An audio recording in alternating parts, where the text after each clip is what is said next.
Hello friends, welcome to our YouTube channel teaching exam overload. दोस्तों, आज के session के अंतर्गत आपकी जो सीटेट दिसंबर 2023 की क्लासेस चलती हैं उसमें आज आपकी सीडीपी की नेक्स्ट क्लास है, जिसमें आज हम बहुत ही इंपॉर्टेंट टॉपिक को पढ़ेंगे जिसका नाम है एनसीएफ 2005। तो आज का हमारा टॉपिक क्या है? एनसीएफ 2005, जिससे 2 से 3 प्रश्न आपको पक्का मिल जाएंगे। तो चलिए फिर सेशन को शुरू करने से पहले हमारी रिक्वेस्ट है कि हमारे चैनल को लाइक करें, सब्सक्राइब करें तथा ज़्यादा से ज़्यादा शेयर करें। चलिए फिर बिना किसी देरी शुरू करते हैं।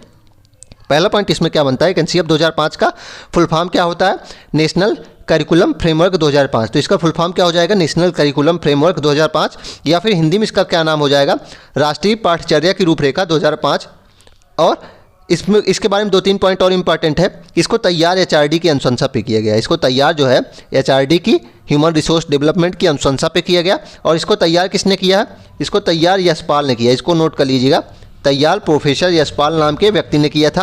और इसका लक्ष्य क्या है? बिना बोझ के शिक्षा। लक्ष्य क्या हो जाएगा? बिना बोझ के शिक्षा। तो एनसीएफ के बारे में जो ऑनलाइन है 3-4 बहुत इंपॉर्टेंट है कि एचआरडी की अनुशंसा पर तैयार किया गया, तैयार प्रोफेसर यशपाल ने किया, लक्ष्य इसका है बिना बोझ के शिक्षा, फुल फॉर्म है नेशनल करिकुलम फ्रेमवर्क 2005। आगे देखते हैं। अब इसमें बताया जा रहा है कि एनसीएफ 2005 एक ऐसा दस्तावेज है जिसमें ऐसे विषयों पर चर्चा की गई है कि बालकों को क्या और किस प्रकार से पढ़ाया जाना चाहिए। तो एनसीएफ 2005 क्या बताता है कि बालकों को क्या पढ़ाना है और उस जो चीज़ें हमें पढ़ानी है उसे किस तरीके से पढ़ानी, ये भी बताता है। तो एनसीएफ 2005 हमें ये सब बताता है। आगे देखते हैं।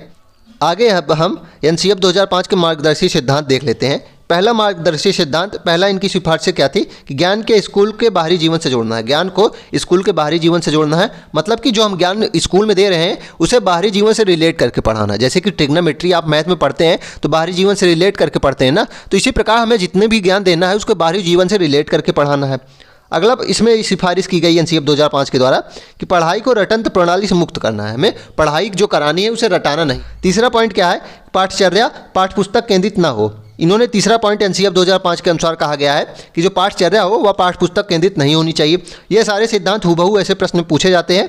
तो इन्होंने एनसीएफ 2005 के अनुसार क्या कहा गया है कि पाठचर्या जो होती है वह पाठ्यपुस्तक केंद्रित ना हो। पाठचर्या पुस्तक को केंद्र में मान के ना पढ़ाई जाए, बल्कि जो बच्चे हैं उसको केंद्र में मान के पढ़ाई जानी चाहिए पाठचर्या। अगला पॉइंट है विद्यालय में दी जाने वाली शिक्षा को विभिन्न प्रकार की गतिविधियों से जोड़ा जाए। इसमें बताया जा रहा है कि जो विद्यालय में शिक्षा दी जाती है उसे विभिन्न प्रकार की जो प्रैक्टिकल आदि करवाए जाते हैं उसी प्रकार से विभिन्न प्रकार की गतिविधियों से जोड़ा जाए। आगे देखते हैं।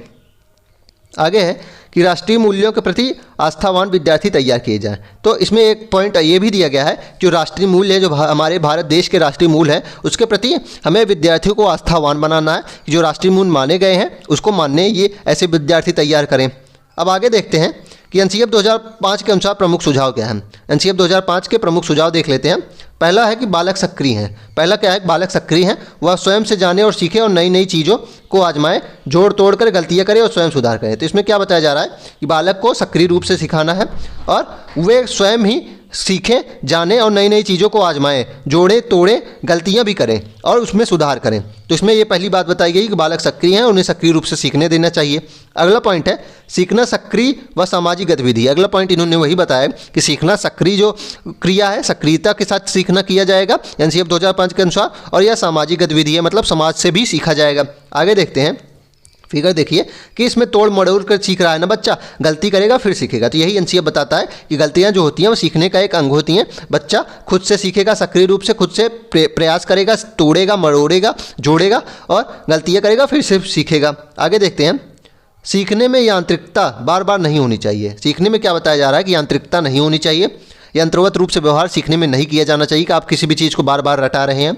अगला है सीखने को डर और अनुशासन की जगह आनंद एवं संतोष से जोड़ा जाए। तो अगला पॉइंट क्या बताया जा रहा है कि हमें सीखने में बच्चों को डराना बिल्कुल नहीं है कि आपको ये पढ़ना ही पड़ेगा, नहीं तो आपको इतनी मार पड़ेगी, आपको 4 स्टिक से मार पड़ेगी। और अनुशासन, बिल्कुल अनुशासन भी नहीं है। हमें अनुशासन की जगह पे हमें इस प्रकार पढ़ाना है कि अनुशासन बच्चे को करने की जरूरत ही न पड़े। हमें आनंद संतोष और रुचिपूर्ण की तरह पढ़ाना है बच्चों की कि अनुशासन की जरूरत ही न पड़े। अगला पॉइंट इसमें देख लेते हैं।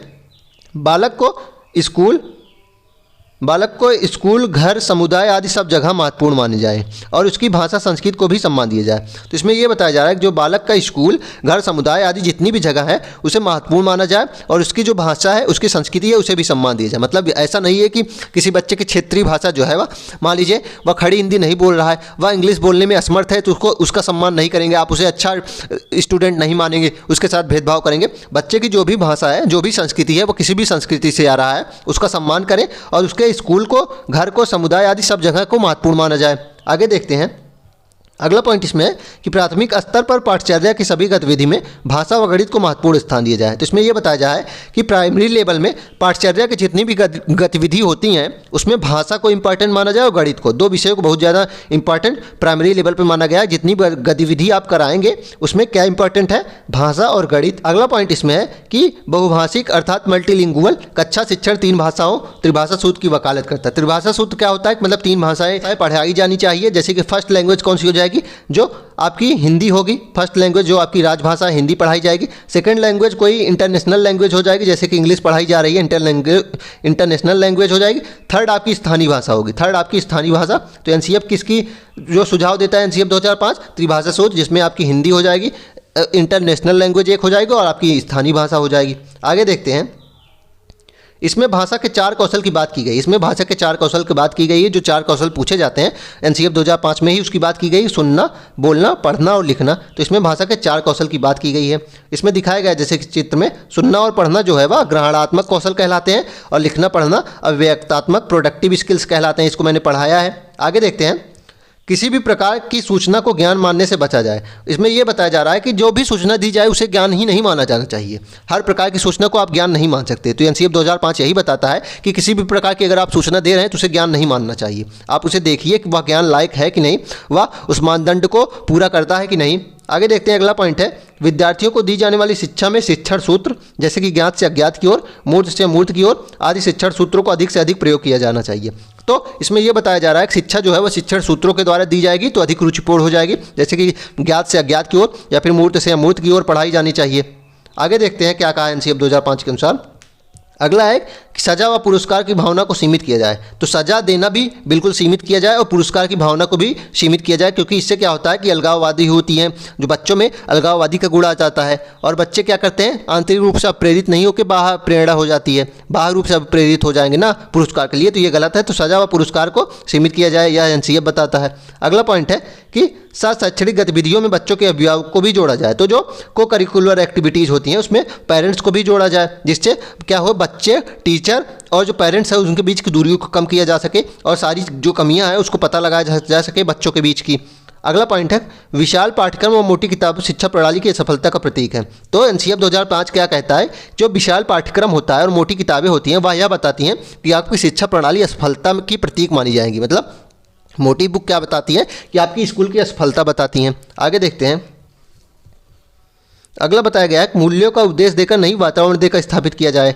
तो अगला पॉइंट क्या बताया जा रहा है, मूल्यों को ऐसा नहीं है कि आप मोरल रूप से उपदेश दीजिए, उपदेश रोज प्रेयर के साथ आप एक मूल्य उपदेश दीजिए, बच्चे उसे समझें और उसे मानने लगें, ऐसा नहीं है। उसे उसका एक वातावरण क्रिएट कीजिए, उसको खुद से मानिए और ऐसा नहीं उसे वह देख के सीखे मूल्यों को। जैसे कि सफाई का मूल कीजिए कि आपके आसपास को साफ सफाई रखना है, तो ऐसा नहीं है कि आप रोज़ उसे बताइए कि साफ सफाई रखिए, आप खुद उसको इम्प्लीमेंटेशन करिए उसका, तो वह खुद देख कर सीख लेगा। तो उसका वातावरण देख के स्थापित कीजिए। अगला पॉइंट है कि पुस्तकालय में बच्चों को स्वयं पुस्तक चुनने का अवसर दें। अगला पॉइंट क्या है, पुस्तकालय में बच्चे जो भी बुक पढ़ना चाहते हैं, जो भी उनकी रुचि हो, उस बुक को उनको चुनने का अवसर दीजिए। अगला पॉइंट देखते हैं कि शिक्षक को अकादमिक संसाधन व नवाचार आदि समय पर पहुंचाया जाए। तो इसमें क्या बताया जा रहा है कि जो भी नवाचार आते हैं, जो भी नई तकनीक आती है और जो भी संसाधन नए आते हैं, उसे शिक्षकों को समय पर पहुंचाया जाना चाहिए, ताकि जो शिक्षक भी उसका सही ढंग से प्रयोग करना सीख लें सही समय पे और बच्चे उसका पूरा तरीके से लाभ उठा सकें और समय के साथ लाभ उठा सकें। ऐसा ना हो कि 1 साल बाद कोई नया इन्वेशन आ रहा है उनके पास, तो जिनके पास पहले पहुँच जाएगा वो पहले सीख लेंगे। तो ऐसा नहीं होना चाहिए, सभी बच्चे एक समान सीखने चाहिए। अगला पॉइंट है, समुदाय को मानवीय संसाधन के रूप में प्रयुक्त होना का अवसर दें। तो इसमें यह बताया जा रहा है कि समुदाय जो होता है, आसपास का समुदाय होता है, उसे मानवीय संसाधन के रूप में प्रयुक्त होने का अवसर दें। जो विभिन्न क्रियाकलाप होते हैं, जो स्कूल में जो विभिन्न एक्टिविटीज़ होती हैं, उसमें समुदाय को भी शामिल कीजिए। अगला पॉइंट है, मानसिक स्तर एवं योग्यता के अनुसार पाठ्यक्रम का निर्धारण। तो एनसीईएफ बताता है कि जो पाठ्यक्रम का निर्धारण है वह मानसिक स्तर और योग्यता बच्चे की उसके अनुसार होना चाहिए। अगला पॉइंट क्या एनसीईएफ कहता है, बालकों के चहुमुखी विकास पर आधारित पाठचर्या हो। अगला पॉइंट क्या कहता है कि बालकों के चौमुखी विकास हो, ऐसा नहीं केवल शिक्षा से संबंधित विकास हो, उसका चौमुखी विकास हो, इस प्रकार पाठचर्या बनानी चाहिए। अगला पॉइंट है कि सभी विद्यार्थियों हेतु समावेशी वातावरण तैयार करना। तो अगला पॉइंट क्या है कि सभी विद्यार्थी हेतु समावेशन कैसे किया जाए, इसका वातावरण तैयार करिए। अर्थात एक ही विद्यालय में विभिन्न परिस्थितियों से आने वाले बच्चे हैं, विभिन्न शारीरिक अक्षमताओं या फिर सक्षमताओं वाले बच्चे हैं, विभिन्न आर्थिक परिस्थिति वाले बच्चे हों, एक साथ कैसे आए, इसका वातावरण तैयार करिए। आगे देखते हैं, आगे है कि एनसीएफ 2005 5 विधियों पर जोर देता है। एनसीएफ 2005 5 विधियों पर जोर देता है, इसको नोट कर लीजिएगा। करके सीखने पर जोर देता है, निरीक्षण करके जो सीखते हैं उस पर जोर देता है, निरीक्षण विधि। परीक्षण विधि पर जोर देता है, पहले आप उसका टेस्ट करिए फिर सीखिए उसको। सामूहिक विधि मतलब कलेक्टिव रूप से सीखिए किसी भी चीज़ को। और मिक्स्ड मेथड अर्थात मिश्रित विधि पर जोर देता है। तो कौन कौन सी विधि पर जोर देता है? करके सीखने पर, निरीक्षण विधि, परीक्षण विधि, सामूहिक विधि और मिश्रित विधि।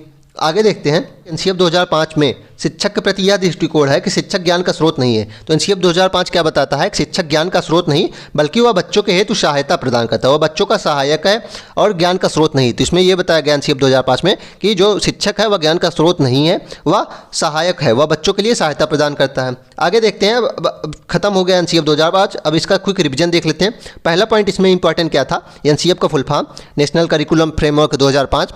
इसको एचआरडी के अनुशंसा पर तैयार किया गया था। तैयारकर्ता प्रोफेसर यशपाल थे और इसका लक्ष्य क्या था? बिना बोझ के शिक्षा। और आगे देखते हैं कुछ सिफारिशें जो इंपॉर्टेंट थी। ज्ञात से अज्ञात की ओर पढ़ाना चाहिए। दूसरी सिफारिश क्या थी कि बुक जो होती हैं, पुस्तकें होती हैं, उसे सूचनाओं का ज्ञान ना माना जाए, बुक को सूचनाओं का ज्ञान ना माना जाए। तीसरी जो अनुशंसा थी कि मोटी बुक्स जो होती हैं वह स्कूल्स की असफलता को दिखाती हैं, जो मोटी बुक्स होती हैं वह स्कूल्स की असफलता दिखाएंगे। अगला है कि शुरू से ही नैतिक शिक्षा का वातावरण तैयार करना है। नैतिक शिक्षा मतलब नैतिक मूल्य वाले विद्यार्थियों को तैयार करना है। अगला पॉइंट था कि प्रतिस्पर्धा की भावना विकसित करना, बस भाग लेने के लिए, पुरस्कार जीतने के लिए नहीं। अगला पॉइंट है कि ज्ञान को बाहरी जीवन से जोड़ा जाए। अगला पॉइंट क्या इंपॉर्टेंट था? ज्ञान को बाहरी जीवन से जोड़ा जाए। उसके बाद ये बताया गया था कि रटना बिल्कुल मना है। एनसीएफ 2005 के अनुसार कक्षा में रटंत्र प्रणाली जो है वह बिल्कुल उसका निषेध किया जाता है। अगला है कि बुक व पाठ्यक्रम केंद्रित शिक्षा न हो। अगला पॉइंट क्या था कि जो शिक्षा वह बुक्स व पाठ्यक्रम केंद्रित शिक्षा न हो। अगला है कि पेरेंट्स को भी शिक्षण एक्टिविटी से जोड़ा जाए। अगला पॉइंट क्या था? शिक्षक को मतलब पेरेंट्स को भी शिक्षण एक्टिविटी से जोड़ा जाए। और लास्ट में था कक्षा में हमेशा शांति बनाने से बचना चाहिए। कक्षा में हमेशा शांति बनाने से बचना चाहिए, बहुत इंपॉर्टेंट है। अगला पॉइंट एक और इंपॉर्टेंट था कि पुस्तकालय की स्थापना व बच्चे को उस बुक को चुनने की फ्रीडम मिलनी चाहिए। चलिए फिर इसी के साथ आज के सेशन को हम समाप्त करते हैं। आशा करता हूं कि आपको ये सेशन पसंद आया होगा। अगर आप इसी तरह के अन्य सेशन भी देखना चाहते हैं तो हमारे यूट्यूब चैनल को लाइक करें, सब्सक्राइब करें तथा ज़्यादा से ज़्यादा शेयर करें। साथ ही अगर आप इसकी पीडीएफ भी प्राप्त करना चाहते हैं तो हमारे टेलीग्राम चैनल का लिंक डिस्क्रिप्शन बॉक्स में है, आप उससे ज्वाइन हो जाइए, आपको सारी पीडीएफ वहीं मिलेगी। चलिए फिर, धन्यवाद।